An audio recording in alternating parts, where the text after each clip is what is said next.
Your website is the mousetrap. Your content is the cheese. Welcome to Content Matters, tasty marketing ideas for your commute. Your hosts, Andy Crestodina of Orbit Media and Barry Feldman of Feldman Creative. They've all got one thing in common. Great writers are great editors.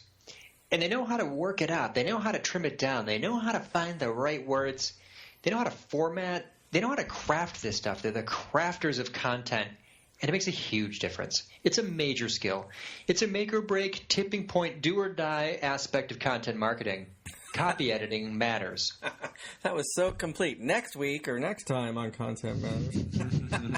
I'm going to be interviewing you this time because you're the expert of this topic. I'm way out of my league talking to you on the topic of copy editing. Yeah, all right, if you say so. I was going to ask if you knew any. I was going to ask if you knew any good editors. Well, we could thank Amanda, the editor of this podcast, but we're talking mostly about words on screen, words on paper. We're talking about the written word here, writing. So, number one, right? What people write too much? What is editing's about? Trimming down, right? Start there. Yeah, definitely. I mean, editing and writing. I don't know. Are they the same thing? Like when you ask your bloggers in your annual survey, do they have editors? You know, that sort of creates this idea that it's a two-man or more process where somebody's the first drafter and somebody's the refiner or perfecter, and that's certainly a common scenario, especially for book authors and writers that dictate their copy, or writers that aren't comfortable with their command of language or grammar or spelling and so forth. But most of us are our own editors, and so I think, for the most part, we'll be talking about that today. This is not really like how to be an editor when you grow up, so much as how to be a good content creator and master the editing process. And so, yeah, I think your question's sort of right on. I think most people, when they write, if they're doing it productively, they are overwriting and they're writing too much. And so editing is the fine art of getting out the scalpel. Or the axe, when sometimes at first. I interviewed Sonia Simone, one of our favorite editors and content marketing master, and she might have quoted Stephen King. She said step one in her process is to take out 10%. Just go in and start taking stuff out. That's often what the editor does in the beginning. What kind of stuff should people be taking out? Yeah. I don't know that I want to go there yet. I will if you insist, but I think of it as like step 10, as the last step. I think certainly you could begin with your trimmers and scissors and axes and so forth, but there's a lot to it. Let me say this. I mean, I certainly would like to answer the question about what to take out, but what about what to put in? I think there's this issue that I write about when I write about editing, and that is that a lot of people simply have cold sweats when they look at a blank page or a blank screen, and they are not productive copywriters, content creators, because what they're doing wrong is they're editing too soon. They're editing in their minds. They're going, this paragraph or sentence I'm going to put down must be perfect. And so the editing process begins between their ears when, however crude it might be, the language that I like to use is to barf all over that page. Just get something down and then editing begins. I like it. So what to edit? Everything. What about the preamble, the first thing, those extra 3 sentences at the front, the throat clearing language? Do you see that a lot? I think there's a lot of... Yeah, the slow start? Oh, yeah, totally. Yeah, the writer, typically, however experienced they might be, and I think that certainly includes me after having done it for 25-plus years, and you've been around for a while now, too. You probably learn when you go back and look at what you've done as a first draft, however satisfying it might have felt to get all those ideas down, and you're nearing the point where you want to publish. Often starts slowly and rationalizes within themselves and writes a crappy first paragraph that finally gets to the point in the second paragraph. And sometimes every single word of the first paragraph is disposable. And I definitely find that a lot. Yep. I see that a lot. I think that there's people think they need to restate the headline. People think that they need to ramp up somehow. Really, this isn't journalism. I find that a lot of first paragraphs in news stories are kind of adding color, but this is the internet. This is a blog. People came to your site for their own selfish reasons, and they want you to get to the point. Start with the right hook. hit them hard in that first sentence.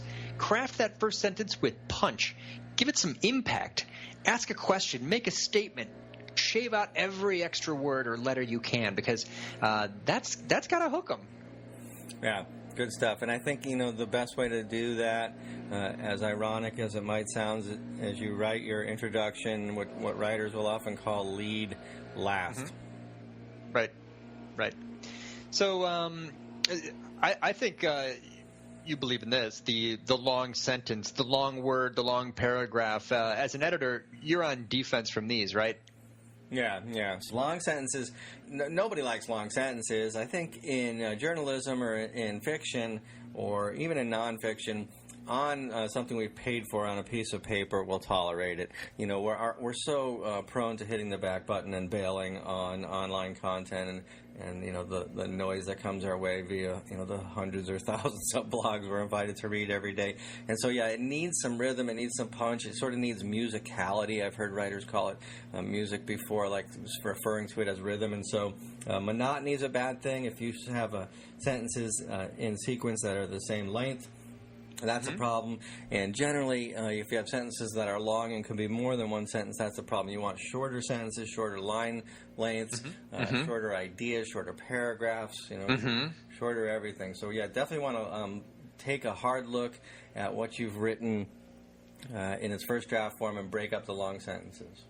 I tell people that all the time. I think that people say, well, I hear recommendations to write long content, but people hate long content, don't they? People do not hate long articles. People hate long paragraphs.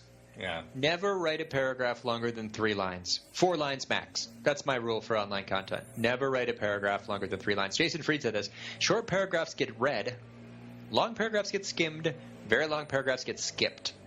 If you don't want someone to read it, make it a long paragraph. So just going and hitting the return key, right, breaking that paragraph up, that's going to improve readability, accessibility, views, clicks, and shares. Yeah, I think depending on your age, perhaps you were trained to look for a change of subject when you hit return and either indent or insert, a line break. And that paragraph sometimes can ramble on for 10, 12, 20 sentences, who knows. But now I think blogging's changed the rules, and we're looking for a cadence, and we sort of forgive the idea that the subject hasn't changed. Certainly hit a return and start a new paragraph when you're introducing a quote or a speaker, sometimes a contradiction, a but or an and. If you look at Brian Dean, what does he call those things? Bucket brigades, I guess. He loves to make up his own terms, but that term for him means sort of like cliffhangers in your writing, where you're going to introduce a colon or a ellipses. Yep. That's really effective. I think that's basically what the editor has to know is that this reader is one click away from everything else on the internet. So we have to sort of live in fear of this person ignoring us, and therefore the job of the first paragraph is to get people to read the second paragraph. The job of the second paragraph is to get people to read the third paragraph. And you can use every trick in the book, right? Formatting, bolding, italics, bullet lists, power words, ellipses, single sentence paragraphs, questions, anything that will get the flow going so that this person can very easily scan through. The scanner is moving too fast. The simple formatting that editors can very easily add slows down the scan reader and increases the percentage of words on this page that this person will actually consume. Right. Yeah, good stuff. All right, let me rip through editing 101. Interrupt me at any time, but you sort of teed it up that I'm our resident editing expert. But let me talk about the process first, because that list is lengthy too. So feel free to interrupt. Here's how I recommend tackling editing conceptually. You're going to write something, write a title, don't get paralyzed by it, write a working title. I do this all the time, and you do too, and certainly I know that because we've shared our editorial spreadsheets. And so it doesn't have to be perfect. You don't have to wait to get going until your title's perfect. Write a title that's a little promise to your readers and yourself, and start writing. You're going to change it. That's cool. Think about what the reader's challenge is. Start off your piece with the lead or the title of the transition by saying, we're here to discuss this because I understand this is your problem. Create an outline. If you're going to do this sort of systematically, and you're not real comfortable just sort of winging it with your narrative, outline the main body of your copy. You have a template that you share with people, and you've shared with me, and it says, these are the 5 points I'm going to hit. That's a great way to go back and fill in the blanks. Make a first draft. Don't be picky. Don't edit in your head. Barf, talk, whatever it takes. I have conversations with people, and they say, Barry, I'm stuck. What do I do? And I say, well, what do you want to say? And they go, well, we're having a conference, we're having an event, and it's going to be great, and it's going to be free, and we want to invite these people. And I'm like, all right, there you go. You just wrote it. Just put it down. That's great. After you do write something, let it incubate. Certainly Sonia would echo this. When you write something and publish it immediately, you go back and go, what was I thinking? And so these things should sit in a shelf, on a disk drive, what have you. They should be given some time so that you return to it with fresh eyes. Because when you're done writing your first draft, you no longer have fresh eyes, and you no longer have that sort of objective perspective. Say that 5 times fast. Yep. She says that's the 24-hour rule. Yeah. That's what she calls it. Yep. Yeah, at the least, I think, or a good night's sleep, or something like that. We're talking about the same thing. So reread it. You get increasingly critical. Write your opening. I already said this. Write your opening last. Write your maybe your headline all over again. Instead of putting all that pressure on yourself in the first draft stage, write your piece. Cover those points that you wanted to cover. You've thought of the outline of the narrative. Now you go back and you can make your introduction make sense and get to the point. Revisit your headline, and then finally read it aloud. Great editing tip. You're gonna if you're writing sentence fragments or overdoing it with the staccato, periods, or stumbling over yourself, or screwing up your tenses or your parallelism, or all the things that lead to sort of sloppy writing, that's gonna expose itself when you read it out loud. Yeah, or those super long words. People who, when they write, they have like a speech impediment. Like they use words that they would never use in normal speech, but they suddenly, when they start writing, they start, talking like a grad student with these super long, jargony kind of phrases. Very bad for your marketing. Yeah, I'm with you. All right, now what? Should we go into common writing mistakes? What are some really just common things that we need to get out the scalpel and take out of that post before we post? Yeah, the today stamp is Feldmanism, so I have to explain, but I don't know how many times I've read, I would say millions, and I would say everybody would agree once they understand, and you amongst them would see that the person's first sentence was this like complete throwaway no-duh statement like, business is more competitive than ever. Yeah. It's like in today's competitive economy. It might have felt good to sort of shake that one out, but then cut it out because it doesn't add anything. And so that's usually found at the beginning of a piece or at the beginning of a paragraph. So that's what I call the today stamp. Nowadays, or and so it's like suddenly the things in business got competitive, like they right. That's not really a new thing. Yeah, redundancies. It's amazingly uncommon that you don't say the same thing more than once. That's not to say in the typical, tell them what you're going to tell them, explain it, and remind them, give them examples, and tell them again. That's okay. But, look for redundancies that jump off the page. Look for, kind of adjectives that precede words that are sort of stupid redundancies, like new beginner or violent explosion. There's people have fun making lists like that. You have very on this list. Yeah, because the veries and reallys. Yeah, very and really. I say very and really are really very useless words. So I think I proved that by going back and saying that sentence all over again. Very and really are useless words. Yep. Did I make it stronger by saying they're really very? Made it stronger. It's a better phrase. Can I throw in a few that I don't like? Multiple. Why do people use that word? I never, and this is my opinion. I'm just going to put this out there. I don't like the word multiple. I think there's always I don't like long words that are vague. There's always a shorter word that's more meaningful. Whenever you're using multiple, what is it, many or several? There's always a more common word that's more meaningful than the word multiple. Similar with Solutions. I hate the word solutions in marketing. The only people that use the word solutions are people who are trying to sell something. There's always a shorter word that's more meaningful than the word solutions. Solutions is long and vague. Just say what the thing is, right? Solutions is so general and just no one really talks that way. Yeah. And the flip side of that is a tip that I give about your words being power words. Let's see if I have notes to myself on this list. Power verbs especially. So like you're going to, and it sort of is the flip side of what you're saying. You're going to find instances to use words like get, for instance. But if you use them over and over again, you're lacking the flavor. Now, I'm not saying look for big words. I'm saying look for exciting words like seize or command. You know. That's just a totally different feeling. You know. Yeah, and so that's a pass that you take when editing because you don't want to stop and spend a lot of time with your thesaurus. You know, you just want to write, and so you might just say get, and then you go back and go, could command work better here? Could increase, maximize, optimize, grow? You know, there's a lot of words that would go there that would be more meaningful, and they usually are verbs. Yeah.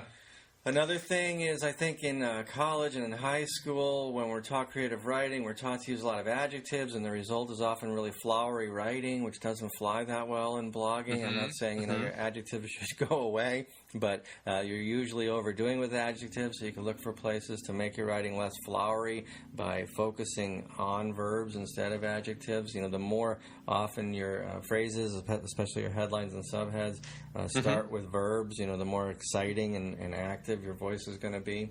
Yeah, front load that sentence with some impact. Put the verbs up front. Yeah. Any last thoughts on this? Well, my pet peeve, we haven't hit my biggest one. When I often play the role of editor, I'm the content marketing manager for a small team of writers, and the writing goes through me. And so I am driven crazy relentlessly. The constant use of this, that, there is, all those words. And so I call it cut that out, or cut this and that out, because I think it's really lazy writing. You say blah, blah, blah, blah, blah, you've made a statement and you're doing well. And then rather than coming up with an original idea to continue the idea, instead you stuck in a period and then you said this idea or this notion or that thing. And so that's a lazy segue that gets really annoying to read. And then the word that is mostly filler. You know, I understand if you do an interview, and I do interviews all the time, you do too, I transcribe them. And, if I had to do a word count, the number one word the person said was probably that. You know, because people fill up time kind of like with that. And it's so easy to go back and take out all the that's. Your copy will get, a 1,000-word piece will get 50 words shorter and way tighter. Yeah, I just did a Control F on my last article, which was quite long. And this is going to include the comments, but 67. 67 that's? 67. You're this fired. Includes quotes, though, from Ann Handley has 6 of those. Ann Handley, she's fired. Sonia had 2. That is all over this page. Well, okay. If you go back to the manuscript and you read it, grab one of those sentences. If you're looking at it, read it. If it can't live without the word that, fine. It stays. But if it can, then it goes. Okay, we got to keep going here. All right. It's time for mousetraps and cheese. Time for mousetraps and cheese. Well, when it comes to cheese content, we really are talking about content the whole time here. I think content marketers, particularly new content marketers who inherited the job, think of themselves as journalists. Certainly, a lot of content marketers will simply tell you that to create content marketing, you need journalists. And I'm not going to tell you that they're wrong. But journalists write objectively, and they generally write more formally than you can or you should on your blog. And so when you write blog posts and content in general, I suggest, in order to make it conversational, make it fun to read, make it informal, increase the trustworthiness of it, use contractions and use a first-person voice. And so get as friendly as you possibly can. And so when you look back on your manuscript in the editing phase, and you're treating yourself or your company in third person, or even worse yet, you're treating your customers in third person by calling them end users or something like that. I see. Calling them by their titles, So-and-so company speaks to, financial planners. If the audience is financial planners, don't use the word financial planner, use the word you. I got it, yeah. Do what you can with contractions and language and style and, I don't know what to call those, I guess. Yeah, the way that you refer to people, the way that you talk to your reader, be conversational. Talk to them directly. Yeah. Talk to them like you're talking to people. Don't write. It's to get over the writing part of ourselves. It's to write without the writing circuit in our brains. It's to write like we are speaking. I've got one actually that dovetails in that perfectly for my mousetrap tip, which is a conversion tip. The writing on websites tends to talk to the person because they are the reader and we are the writer and we are speaking to them metaphorically right through text. The calls to action, though, are totally different, and I've seen studies that show like a 20% lift from this trick. The calls to action actually shouldn't be talking to them. It should be talking as them. Use first-person language in your calls to action. So it doesn't say, get your online course. It should say, get my online course. Sign me up for the course. Send me the report. Add me to your email list, right? This is a way to participate in the person's internal dialogue because every click on every website is a metaphor for some specific action, right? There's like a verb. It's like the click is a metaphor for what? I'm downloading, I'm signing up, I'm adding, I'm submitting. So you can actually use the first person language, get my course, add me to the list, and you may see that actually improves your conversion rate. So works well off of your cheese tip there, Boz. I'm glad to have a mousetrap tip that plays with pronouns as well. Yeah, those that do a lot of copy testing often find that to be the case. So I don't know, sometimes it can be awkward, but I think that when it can make sense, that's certainly worth testing, and more often than not, the results are probably going to be positive. Yeah. Well, coming up next, we've got another show comes out in 2 weeks. Barry, what are we talking about in the next? We're going to talk about one of Andy's favorite topics, and I think content marketers in general have come to realize that 2 heads are better than 1, and perhaps sometimes 10 heads are better than 9. And so we're going to talk about the fine art of creating collaborative content or creating content collaboratively. I love this topic. Looking forward to it. Thanks, everyone, for joining us. If you enjoyed this show, feel free to leave this is the traditional close for any podcast. We'd love to get a review from you or any feedback at all on iTunes or anywhere. You can find the assets we mentioned here, including Barry's checklist for editing and a content marketing template for you at feldmancreative.com or orbitmedia.com. Thanks, everyone. It's gonna